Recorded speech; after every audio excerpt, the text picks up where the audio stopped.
26장 17절에서 22절 말씀입니다. 같이 공부하겠습니다. 시작. 이삭이 그곳을 떠나 그랄 골짜기에 장막을 치고 거기 거류하며 그 아버지 아브라함 때에 팠던 우물들을 다시 팠으니 이는 아브라함이 죽은 후에 블레셋 사람이 그 우물들을 메웠습니다. 이삭이 그 우물들의 이름을 그의 아버지가 부르던 이름으로 불렀더라. 이삭의 종들이 골짜기를 파서 샘 근원을 얻었더니 그랄 목자들이 이삭의 목자와 다투어 이르되 이 물은 우리의 것이라 하며 이삭이 그 다툼으로 말미암아 그 우물 이름을 에색이라 하였으며 또 다른 우물을 팠더니 그들이 또 다툼으로 그 이름을 신나라 하였으며 이삭이 거기서 옮겨 다른 우물을 팠더니 그들이 다투지 아니하였으므로 그 이름을 르호봇이라 하여 이르되 이제는 여호와께서 우리를 위하여 넓게 하셨으니 이 땅에서 우리가 번성하리로다 하였더라. 아멘. 네, 오늘은 즐거운 파더스데이입니다. 옆에 뒤에 계신 우리 아버지들 보면서 파더 해피 파더스데이 한번 하시죠. 이분 때는 파더가 저밖에 없어가지고 혼자 있습니다. 한국의 어느 고등학교에서 선생님이 학생들이 이런 질문을 했습니다. 지금부터 살 수 있는 날이 1년밖에 없다면 5억을 가질 수 있고 또 하나는 너의 꿈을 이룰 수가 있다. 이 둘 중에 선택해봐라. 그러면서 선생님이 학생들이 질문을 했어요. 아이들이 무슨 말을 했을까요? 아이들은 무슨 선택을 했을까요? 아이들이 참 한국의 미래가 밝은 것 같아요. 모두들 꿈을 선택한 거예요. 돈 필요 없다. 꿈이다. 그러면서 애들이 다 이 꿈을 선택하는 거예요. 그 아이들은 저마다 자신의 선택에 막 뿌듯해하면서 이렇게 으쓱이면서 미소를 지었는데 그때 갑자기 교실에 불이 탁 꺼집니다. 그리고 선생님이 준비하신 그 비디오 영상이 딱 틀려졌어요. 미소 짓던 아이들 얼굴이 갑자기 상기되면서 한 명 한 명 손으로 자기 입을 이렇게 가로막기 시작했어요. 대체 무슨 영상이 나왔을까요? 그만 아이들의 아빠들의 얼굴이 하나하나 이렇게 비춰지기 시작한 거예요. 각자 자기 아빠의 얼굴이 나오자 또다시 슬며시 미소를 찾는 듯 했지만 모든 아이들의 눈에서는 먼저랄 것 없이 뜨거운 눈물이 흐르고 있었습니다. 무슨 일이 있었을까요? 왜 그랬을까요? 그것은 아빠들이 했던 그 말 때문인데요. 그 반 선생님은 이 아이들에게 오늘 질문을 하기 전에 바로 그 전에 그 아빠들에게 먼저 똑같은 질문을 했던 거예요. 1년만 살 수밖에 없다면 5억을 가지시겠습니까? 아니면 아버지들의 꿈을 이루시겠습니까? 이렇게 똑같은 질문을 한 거예요. 아빠들의 대답은 놀랍게도 아이들의 대답과 정반대로 나온 거예요. 아빠들은 한치의 기다림도 없이 모두 다 5억을 선택하겠다고 했어요. 아빠들이 다 속물인가요? 평상시에 항상 자녀들에게 꿈을 가져라. 꿈이 먼저다. 이렇게 교육했던 아빠들이 꿈보다 돈을 그렇게 거리낌 없이 선택하는 모습을 보고 아이들이 실망할 수도 있었을 텐데 왜 아이들은 눈물을 흘렸던 걸까요? 왜냐하면 아빠들이 자신의 꿈보다 그 돈을 선택한 이유가 그저 돈을 좋아해서가 아니라 돈이 필요해서도 아니고 자신이 지금 나이에 꿈을 이룬들 내 자녀를 위해, 내 가정을 위해 무슨 이익이 되겠나. 차라리 내 꿈을 접어버리고 이 5억을 선택해서 내 가족과 내 자녀의 미래를 위해서 쓰고 싶다고 말했기 때문입니다. 그중 어떤 아빠는 한 번도 내 자녀와 여행을 가지 못했는데 멀리 여행을 한번 가고 싶다. 이런 아빠도 있고 다 이제 자녀들과 함께 이 돈을 쓰면서 좋은 시간을 가지고 싶다는 그런 말을 다 한 거죠. 당장 손에 5억이 들어온 건 아니고 그 아버지들의 그 아빠의 그 마음을 그냥 표현한 것 뿐이었는데도 자녀들은 그 아버지의 자신들과 다른 아버지의 그런 깊은 마음에 눈물을 흘리며 감동을 받았던 겁니다. 아이들이 감동받은 이 아버지의 마음은 어떤 마음일까요? 사랑하는 자녀의 행복을 위해서 자신의 꿈마저도 양보해버리는 그런 마음이 아닐까 생각합니다. 이 아버지의 희생하는 그 양보의 깊이를 체험하고 경험하는 아이들은 자라나면서 누가 시키지 않아도 그들 또한 가족을 위해서 혹은 누군가를 위해서 양보의 길을 선택할 수 있는 가능성이 훨씬 높을 거라고 생각이 듭니다. 아브라함이 아들처럼 여겼던 조카 롯이 있었죠.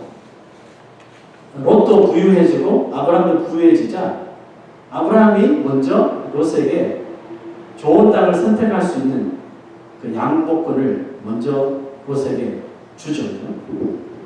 그런 삶을 살았더니 그 아들 이삭도 나중에 어렵게 타놓은 우물들을 이 그랄 목자들에게 한 번도 아니고 두 번이나 아주 손쉽게 양보하는 사람이 되는 것을 우리 말씀을 통해서 볼 수가 있습니다. 그런데 이 두 사람이 보여준 양보하는 모습에 감동을 받은 사람은 아브라함의 조카 롯도 아니고 또 두 번이나 그 우물을 양보했는데도 불구하고 감동받은 사람은 그랄 목자들도 아니었어요. 이 두 사람의 양보에 감동받은 분은 바로 하나님이셨습니다. 하나님께서 이 두 사람에게 각각 나타나셔서 이런 말씀을 하셨는데요. 먼저 롯이 아브라함을 떠난 후에 여호와께서 아브라함에게 이르시되 너는 눈을 들어 너 있는 곳에서 북쪽과 남쪽 그리고 동쪽과 서쪽을 바라보라. 보이는 땅을 내가 너와 내 자손에게 주리니 영원히 이르리라. 너는 일어나 그 땅을 종과 횡으로 두루 다녀보라.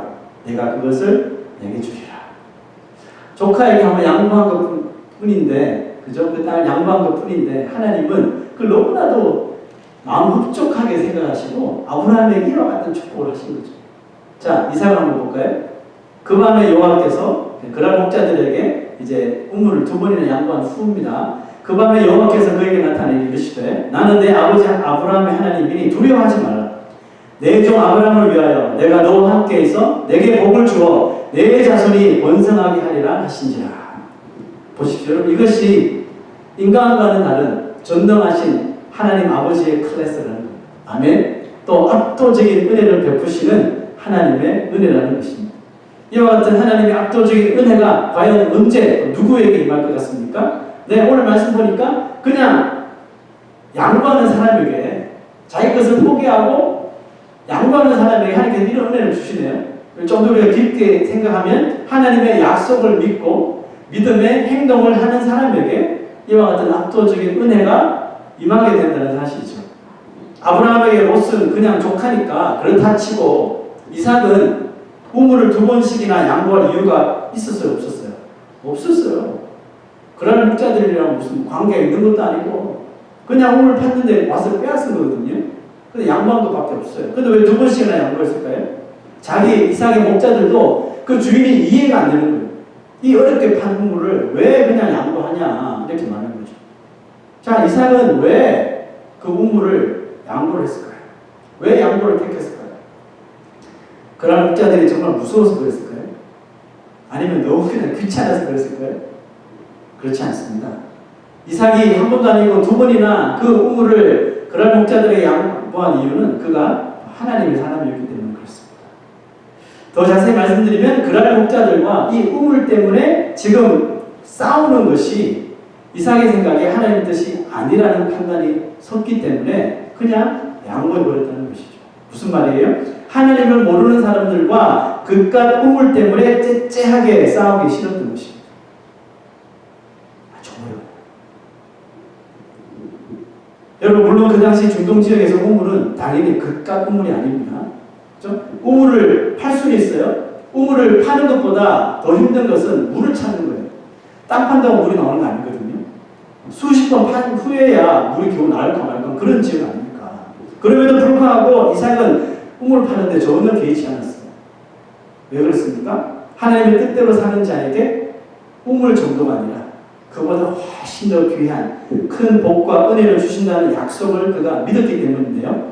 이삭이 그랄 지역으로 이주했을 때 하나님께서 이삭에게 나타나셨어요. 그리고 하신 약속이 있습니다. 보시죠. 이 땅에 거류하면, 여기 그랄 지역이에요. 이 땅에 거류하면 내가 너와 함께 있어 내게 복을 주고 내가 이 모든 땅을 너와 내 자손에게 주리라. 내가 네 아버지 아브라함에게 맹세한 것을 이루어 내 자손을 하늘의 별과 같이 번성하게 하며 이 모든 땅을 내 자손에게 주리니 내 자손으로 말미암아 천하 만민이 복을 받으리라. 이는 아브라함이 내 말을 순종하고 내 명령과 내 계명과 내 율례와 내 법도를 지켰음이라 하시니라. 여러분, 왜 이삭이 그 힘들게 판 우물을 2번씩이나 쉽게 그냥 손쉽게 양보한 이유를 여러분 찾으셨어요? 여러분 같으면 하나님께 이런 압도적인 약속을 받았는데 그깟 눈에 보이는 우물 때문에 째째하게 믿지 않는 자들과 싸울 수가 있겠습니까? 예수님의 비유 중에 1만 달란트의 빚을 탕감받은 종이 나오죠. 평생을 이래도 갚을 수 없는 1만 달란트의 이 빚을 그 자리에서 탕감해 주잖아요. 룰루랄라 저한테 가다가 100데나리온 빚진 친구를 만나서 어떡합니까? 멱살을 쥐고 돈 내놔라고 벌벌 떨었잖아요. 여러분, 우리가 이삭처럼 하나님의 이런 압도적인 은혜, 여기 구절 보시면 천하 만민이 내 자손으로 말미암아 천하 만민이 복을 받으리라. 여기서 내 자손은 누굽니까? 예수 그리스도를 상징하거든요. 예수 그리스도 통해서 천하 만민이 복을 받잖아요. 그 복을 받은 사람 중에 우리도 포함되는 거죠. 그러므로 1만 달란트를 탕감받은 사람이 100데나리온의 빚진 친구의 목을 조르는 째째한 삶을 사는 것은 1만 달란트의 빚을 탕감받은 이 엄청난 구원의 약속을 받은 사람들의 삶이 되어서는 안 된다는 뜻입니다. 그리스도인들이 세상에서 믿지 않는 사람들하고 세상 것들로 인해서 뭐 이런 물질을 더 차지하기 위해서 아니면 자존심 싸움하기 위해서 이렇게 싸울 필요가 없다는 것을 지금 말하고 있어요.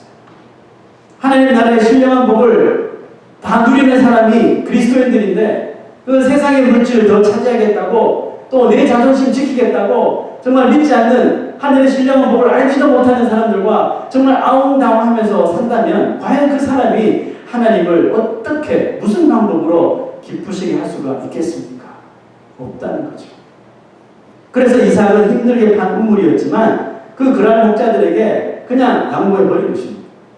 그리고 하나님의 약속하신 복의 실체가 드러나기 시작하는데요. 실제로 이삭이 그랄 목자들과 다투지 않고 양보하고 다른 곳에 가서 자 여기 우물 파자 하고 우물을 팠어요. 아까 말씀드렸죠. 우물 파는 거는 그와 상관없이 물을 얻는 것은 힘든 일이라. 그런데 이삭이 양보한 후에 이렇게 한번 파보자 팠더니 뭐예요? 샘물이 솟아나는 것이죠. 몇 번이나? 2번, 결국은 3번까지 한 거예요.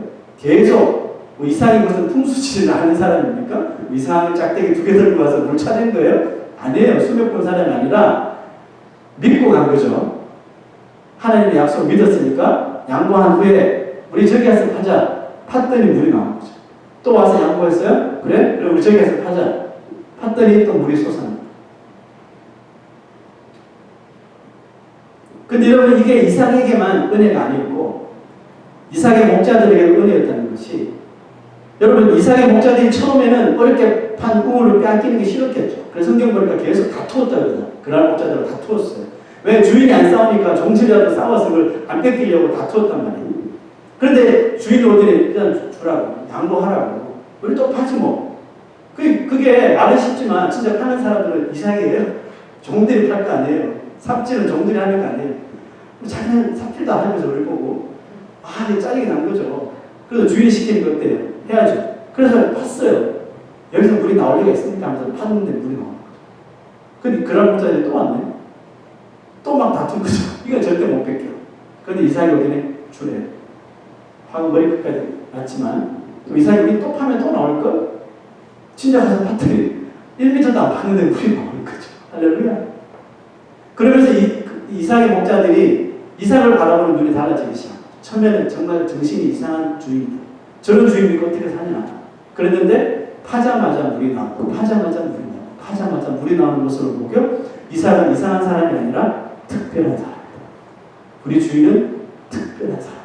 깨닫게 된 거예요. 이 사람은 도대체 얼마나 복이 많은 사람이길래 이 물이 없는 중동 지역에서 파기만 하면 우물에서 물이 나오네. 그런데 이게 끝이 아니에요. 결국 우물 전쟁에서 먼저 항복한 사람은 이삭의 목자들이 아니라 그랄의 목자들이었다는 것입니다. 왜 그랬을까요? 왜냐하면 그들의 눈에 이삭이 점점 두려워지기 시작한 거예요. 와. 그리고 결국 그 그랄 땅의 왕이었던 아비멜렉까지 등장하게 됩니다. 아비멜렉이 등장합니다. 보시죠. 아비멜렉이 그 친구 아후삿과 군대 장관 비골과 더불어 그랄에서부터 이삭에게로 온지라. 이삭이 그들에게 이르되 너희가 나를 미워하여 나에게 너희를 떠나게 하였거늘 어찌하여 내게 왔느냐. 저는 이 부분을 읽으면서 왜 갑자기 상남자가 됐지? 이삭이 갑자기 상남자 모드로 바뀐 거예요. 왜냐하면 그 전까지 그랄 목자들 와서 뺐으면 아무 말도 하지 못하고 갖다 줘. 이랬는데 정말 빈약한 그런 사람처럼 보였는데 그날 왕이 왔는데 큰 소리 뻥뻥 치는 거예요. 너희가 나를 쫓아낸 지는 언제고 왜 나를 찾아왔느냐 하면서 큰 소리 뻥뻥 치는 거예요. 그러면 저는 이삭의 캐릭터가 느껴졌어요. 이삭은 세상 사람들에게 천대시 받고 비천하고 목자들 얼마나 천대받습니까? 그죠? 천대받고 또 연약한 자들에게는 그들을 보호해 주려고 하고 그들에게 양보하는 사람이지만 자기를 압도하려고 하는 그런 권력 있는 자들, 강한 자들 앞에서는 절대로 비굴하지 않는 사람이었다는 거죠. 와, 멋있죠? 이 모습이 바로 이삭이 예수 그리스도의 그 모델이다. 예수 그리스도의 모형이라고 부를 수 있는 이유 중에 하나라는 거죠. 예수님도 그러셨거든요. 사람들을 바리새인들이 다 멸시하는 그 죄인들과 매일 같이 하시면서 세리들과 그들의 집에 머물면서 그들과 식사하시면서 천국에 대해서 이야기하셨지만 하나님의 말씀대로 살지 않는 바리새인들, 자기의 권력을 쥐고 흔드는 이런 대제사장들, 서기관들, 사두개인들 이런 사람들 앞에서는 주님께서 아무도 말 못하는데 그 앞에 나와서 독사의 자식들하는 거죠. 회칠한 놈들아 막 그러면서 막 육두문자를 막 날리셨다는 상남자의 모습을 이게 참 이삭과 예수님이 너무너무 의미가 또 통하는 것 같아요. 자, 이삭에게 아비멜렉이 와서 하는 말을 들어보십시오. 그들이 이르되 여호와께서 너와 함께 계신 우리가 분명히 보았습니다. 첫 구절부터 정말 히트 아닙니까? 하나님을 모르는 아비멜렉 이 사람들이 여호와께서 너와 함께 계신 우리가 분명히 보았어. 뭘 통해서 보았어요? 그러한 목자들이 경험했던 것을 왕에게 다 이야기한 거 아니에요. 그런데 이것은 사람이 한 게 아니다. 그들이 믿는 그 하나님이 하신 거예요. 가서 사과해. 뭐 이렇게 나. 여호와께서 너와 함께 계신 우리가 분명히 보았으므로 우리의 사이 곧 우리와 너 사이에 맹세하자. 너와 계약을 맺으리라. 이렇게 먼저 말하는 거예요. 자, 무슨 계약을 맺었어요? 봅시다. 너는 우리를 해하지 말라. 전 이 구절에서 웃음이 나왔어. 여러분 지금 누구한테 해야 할 말이에요? 지금 한쪽은 한 나라의 왕이에요.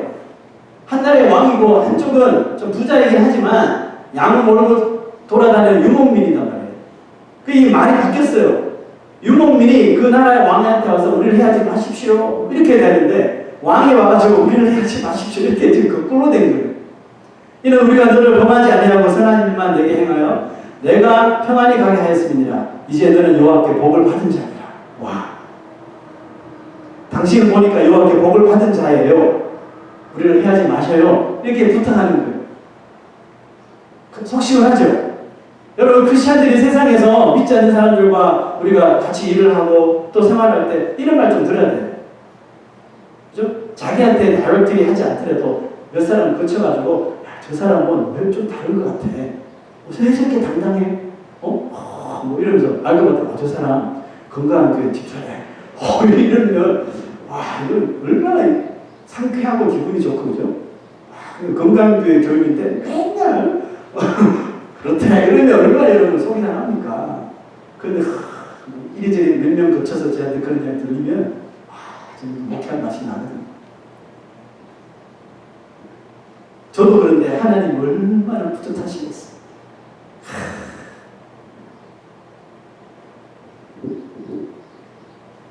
어디 했죠? 너무 좋아서 제가 지금 어느 부분인지 놓쳤어요. 한 나라를 다스리는 그 왕이 일개 한 그 유목민에게 이 정도로 굽신거리도록 만드시는 거. 다시 한번 말씀드리죠. 이게 하나님 클래스라는 그죠? 박수 한번 쳐야 돼요. 이게 하나님 클래스. 정말 압도하는 은혜. 비교가 안 되는 거죠. 압도해버리는 거죠. 자, 이삭의 행운을 통해 누렸던 이 은혜를 구약 성경 보니까 재현하는 인물이 제 눈에 포착됐는데 이 사람은 누구냐면 아주 영감 어린 시편을 기록했던 고라자손인데요. 자, 고라자손 썼던 시편이 몇 시편이 있지만 그 중에 84편을 암송했던 구절인데 그 중에 이렇게 글을 썼는데요. 노래를 했는데요. 주께 힘을 얻고 그 마음에 시온에 데려가 있는 자는 복이 있나이다. 그들이 눈물 골짜기로 지나갈 때 그곳에 많은 샘이 있을 것이며 이른 비가 복을 채워주나이다. 그들은 힘을 얻고 더 얻어 나아가 시온에서 하나님 앞에 크게 나타나리다. 저 누구한테 이야기하는 거예요? 자기 자신들 이야기거든요. 자기 자신들 경험 지금 이야기하는 거거든요. 모세를 반영했던 자기들의 조상 그 고라 때문에 이스라엘 그 소사이어티에서 왕따당하고 소외받고 뭘 해도 끼워주지 않고 그죠? 그런 이 삶을 살았던 고라 자손의 그 노래가 정말 이스라엘의 가장 탁월한 왕이었던 다윗, 솔로몬, 모세 이런 사람들이 쓴 시편이 기록되는 그 시편 속에 정말 듣도 보도 못한 듣보잡 자손, 고라 자손들의 시편이 등재된 까닭이 뭐냐고요. 어떻게 들어오게 됐을까요? 자 보세요. 고라 자손이 눈물 골짜기 같은 쓴 거예요. 그들이 눈물 골짜기로 지나갈 때 눈물 골짜기 같은 어려움 속에서도 이 고라 자손의 마음에는 하나님을 향한 그 시온의 대로가 활짝 열려 있었다는 것입니다. 누구 한 사람 붙잡고 깨어나지는 못하지만 다 너의 조상 때문이야 이렇게 말하니까 어떤 한 사람 붙잡고 말하지 못하지만 그들에게는 하나님이 계셨던 것이죠. 그래서 그런 정말 눈물을 흘리는 그런 골짜기 같은 정말 이 시간을 지날 때마다 자기의 마음, 하나님을 향한 자신의 마음이 대로처럼 열려 있어서 그 하나님 앞에 나가서 다 쏟아부었던 것이죠. 고달프고 서러울 때면 언제라도 단숨에 하나님 앞에 나아갈 수 있는 정말 이 와이드 로드, 그죠? 브로드웨이 같은 아주 배로와 같은 마음을 이 고라 자손이 가지고 있었다는 거예요. 그랬더니 하나님이 어떻게 하셨어요? 그가 지나가는 눈물 골짜기 곳곳에 은혜의 샘을, 그죠? 은혜의 샘, 눈물 골짜기로 지나갈 때 그곳에 많은 샘 누가 주신 거예요? 하나님께서 다 샘 터뜨려서 마치 이삭이 샘을 얻은 것처럼 다 터뜨려서 도와주시더라는 거 아닙니까? 기가 막히죠? 이뿐만 아닙니다. 이른 비와 같은 복으로 그 마음이 차가워지고 메마른 사람들 때문에 메마를 질 수 있었던 고라 자손의 그 마음을 은혜의 비로 다 이렇게 적셔 주셨더라는 것을 이 고라 자손이 고백했기 때문에 이 시편이 이 유명한 사람들만 있는 이 시편 속에 탁 등재되는 거 아닙니까? 이사야 선지자는 너희는 여호와를 만날 때에 찾으라고 말했어. 때가 있다는 거죠. 여호와를 만날 만한 때에 찾으라. 여호와가 가까이 계실 때 부르짖어라 이렇게 말하는 거예요. 악인은 그의 길을, 불의한 자는 그의 생각을 버리고 여호와께로 속히 돌아오라고 호소했습니다. 왜요? 그리하면 하나님이 그를 긍휼히 여기시며 또 너그럽게 그 죄들을 용서하실 것이기 때문입니다. 죄를 회개하는 자를 정말 온전히 용서하심이 바로 하나님의 압도적인 은혜인 줄로 믿습니다.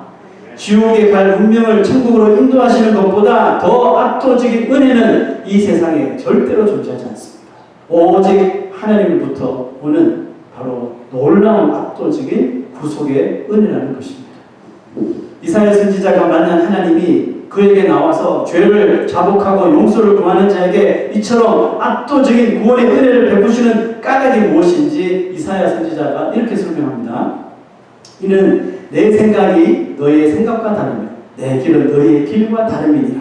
이는 하늘이 땅보다 높음같이 내 길은 너희의 길보다 높으며 내 생각은 너희의 생각보다 높음이니라. 아멘. 그렇죠. 하나님의 길은, 하나님의 생각은 우리와 달라요. 우리와 차원이 다른 거예요. 그러니까 압도적인 은혜를 베푸시는 거예요. 우리는 기껏해야 정말 하나님 앞에 드릴 것은 요만큼밖에 없는데 요만큼 그냥 하나님의 이름으로 하나님의 약속 믿고 꿈을 하나 양보했더니 하나님께서 압도적인 은혜를 베풀어 버리시는 거죠. 또 우리와 차원이 다르신 하나님입니다. 오늘 서론에서 아버지들이 자신들의 자녀들과 생각이 다르고 길이 다르다는 것을 잠시 보여드렸지 않습니까?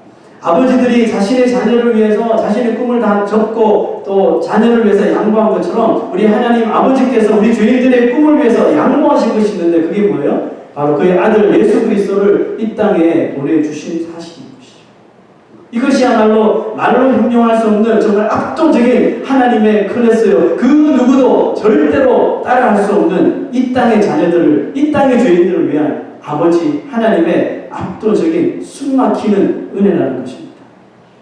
사도 바울의 고백처럼 자기 아들을 아끼지 아니하시고 우리 모든 사람을 위하여 내주시니가 어찌 그 아들과 함께 모든 것을 우리에게 주시지 않겠느냐. 우리가 다시 한번 우리 자신에게 질문해 볼 필요가 있다고 믿습니다. 이 압도적인 은혜를 우리가 믿는다면 여러분 우리의 삶도 좀 달라져야 되지 않겠습니까? 이삭처럼 세상의 것에 세상의 우물에 연연하지 말자는 것이죠. 세상의 것을 더 조금이라도 차지하려고 분투하는 인생이 되지 말자는 것입니다. 내 자존심 한번 세워보겠다고 그 믿지 않는 사람들, 하늘의 복도 모르는 사람들과 그것도 차지하겠다고 자존심 지키려고 정말 아웅다웅하지 말자는 것입니다. 그냥 그것들을 렛고 하자는 거죠. 그냥 세상 사람들이 좀 나랑 다투고 가지려고 하면 그 렛고 하자는 거죠. 누가 뭐라 그래도 렛고 한번 해보십시오. 아마 믿는 구석이 있는 사람들은 렛고 할 수 있을 거예요. 그죠? 이삭이 믿는 구석이 있었으니까 그 힘들게 판 꿈을 렛고 한 거 아닙니까? 가자. 이름 탁 지어주고, 가자. 이름 지어주고, 세 번째 또 팠더니 겁나서 오지 못하는 거. 여러분, 이 정도 우리가 돼야 되지 않겠습니까? 하나님의 그 압도적인 그 구속의 은혜, 정말 말로 형언할 수 없는 정말 그 하나님의 신령한 복들을 우리가 받아 챙기면서도 혹시 우리는 그 백데나리온에 움켜쥐고 이걸 놓지 못해서 자존심 지키려고 세상에서 다투고 분투하고 있지 않습니까? 오늘 하나님께서 우리에게 말씀하시는 것은 렛고하라는 겁니다. 렛고하라는 겁니다. 양보하라는 겁니다. 그러면 하나님께서 어떻게 베푸시는지 어떻게 하나님의 클래스를 보여주시는지 보라는 것이죠. 사랑하는 성도 여러분, 오늘 우리가 세상에서 묵혀지려고 하는 것들 주의 이름으로 주의 약속 믿고 우리가 한번 내려놓을 때 그 아버지의 압도적인 은혜를 우리가 더욱더 기대할 줄로 믿습니다. 오늘 그 은혜를 기대하며 누릴 수 있는 경험하는 우리 사랑하는 주의 백성도 되시기를 주의 이름으로 축원합니다. 같이 일어나셔서